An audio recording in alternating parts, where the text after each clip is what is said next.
एक बात का मैं ज़िक्र कर दूं कि अगर कोई फैसिलिटी आईडी को एंट्री नहीं कर रहा है या उसके पास फैसिलिटी ऑप्शन नहीं है, वो डायग्नोस्टिक सेंटर है या लैब में डायरेक्ट वो लैब वाले रिपोर्ट करना चाह रहे हैं, तो वो यहाँ लैब में जाकर भी सारी रिपोर्टिंग पूरी उसी प्रोसेस के साथ कर सकते हैं। तो यहाँ पे भी रिपोर्टिंग करने का सेम प्रोसेस है। जैसे आप यहाँ पे सर्च में जाएंगे, सर्च में जाने के बाद देखिए यहाँ पे 8 पेशेंट का ऑप्शन दिखाई दे रहा है, आपको दिख रहा होगा। हम यहाँ पे कर्सर क्लिक करके दिखा रहे हैं। जैसे आप इस पर क्लिक करेंगे, क्लिक करने के बाद आपको जो है वो डाटा, तो इस तरह से जो है आपको यहाँ पे नाम का एंट्री करना है। आप यहाँ पे देखें आवा आईडी में हमने नो कर दिया।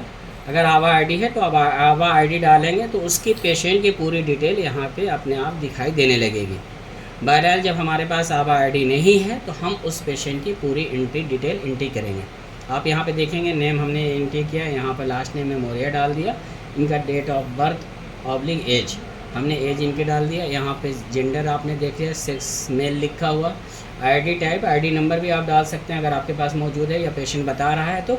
मोबाइल नंबर यहाँ पे आपने 10 नंबर का डाल दिया। यहाँ डिवीज़न आपका वाराणसी है, डिस्ट्रिक्ट जौनपुर है, तहसील किराकत है। हमने पहले वाली वीडियो में बताया था कि अगर आप डिस्ट्रिक्ट चेंज कर रहे हैं तो उस डिस्ट्रिक्ट चेंज करने के साथ साथ उसके तहसील भी चेंज हो सकते हैं। इसी तरह डिस्ट्रिक्ट चेंज हो रहा तो मे भी उसका डिवीज़न भी चेंज हो सकता है। तो इन सारी चीज़ों का ख्याल रखेंगे। जो डिवीज़न अकॉर्डिंग टू डिस्ट्रिक्ट होगा, डिस्ट्रिक्ट अकॉर्डिंग टू तहसील होंगे, तहसील अकॉर्डिंग टू ब्लॉक होंगे। तो इस बात का आपको ख्याल रखना है। इसी तरह से यहाँ रेन्यू विलेज का ऑप्शन है, इस पर आप चाहें तो क्लिक करके देख सकते हैं कौन सा रेन्यू विलेज है, आप उसको सेलेक्ट कर सकते हैं। इसके अलावा हाउस नंबर आप यहाँ पे आपको एंट्री करना है और यहाँ पे एड्रेस में एंट्री करना है। और लैंडमार्क हमने माता मंदिर लिख दिया। यहाँ पे एक चीज़ आपको ध्यान रखना है कि जो रेड कलर का स्टार मार्क है वो डाटा भरना कंपलसरी है। अगर आप ये डाटा फिल नहीं करेंगे तो आपकी रिपोर्टिंग वो आगे के स्टेप फॉलो नहीं होगा। इस तरह से हम भरने के बाद हम इसको डाटा को यहाँ पे सेव करेंगे। सेव कर लिया, एक स्टेज हमने इनका कंप्लीट कर लिया। अब दूसरे स्टेज कंप्लीट करने के लिए हम कहाँ जाएंगे, एक्टिव कैंपेन पे जाएंगे।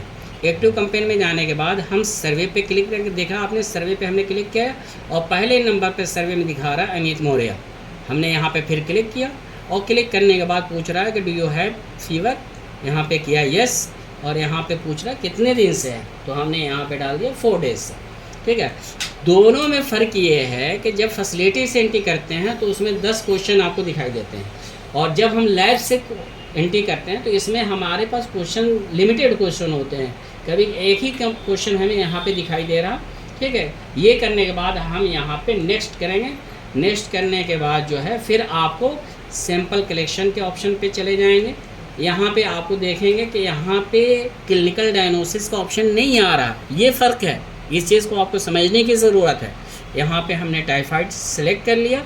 चूँकि पेशेंट डॉक्टर नहीं दिख रहा, अगर पेशेंट डॉक्टर दिखता तो वो क्लिनिकल डायग्नोसिस बनाता, उसके आधार पर फिर सैंपल आइडेंटिफाई करता।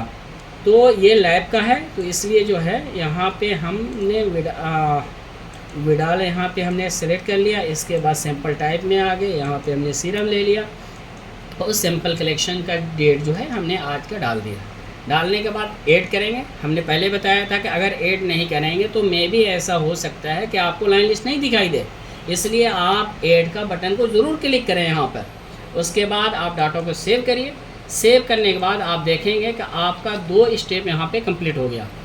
एक तो सर्च पेशेंट वाला ऑप्शन क्लिक हो गया, स्टेज कंप्लीट हो गया। दूसरा एक्टिव कैंपेन वाला स्टेप जो है वो कंप्लीट हो गया। आप यहाँ से जाएंगे वेरीफाई सैंपल में, जो 3rd स्टेप है। यहाँ पे आप जाने के बाद यहाँ पे क्लिक करेंगे। देखिए आप अमित मौर्य जी यहाँ पे दिखाई दे रहे हैं। इसके बाद जो है आप यहाँ पे रिसीव करेंगे और यहाँ से कंफर्म कर देंगे। जब ये कंफर्म देंगे तो आपका 3रा स्टेज भी कंप्लीट हो गया। अब आते हैं 4थे स्टेज पे। यहाँ सैंपल लिस्ट में गएंगे। सैंपल लिस्ट में जाने के बाद आप देखेंगे पहले नंबर पे अमित मौर्य जी दिखाई दे रहे हैं। यहाँ पे आप आएंगे और उनके रिज़ल्ट को अपडेट करेंगे। यहाँ पे रिज़ल्ट अपडेट करने के लिए आप यहाँ पे टाइटर वैल्यू को देखेंगे और यहाँ पे क्लिक करेंगे। क्लिक करने के बाद यहाँ पे कौन सा उनका ऑर्गेनिज्म है आप यहाँ पे उसको सेलेक्ट करेंगे। सेलेक्ट करने के बाद जो है आप यहाँ से डाटा को सबमिट कर देंगे। तो इस तरह से आप जो है डायरेक्ट लैब में भी पूरी रिपोर्टिंग फॉर्मेट को भरकर रिजल्ट के साथ अपडेट कर सकते हैं।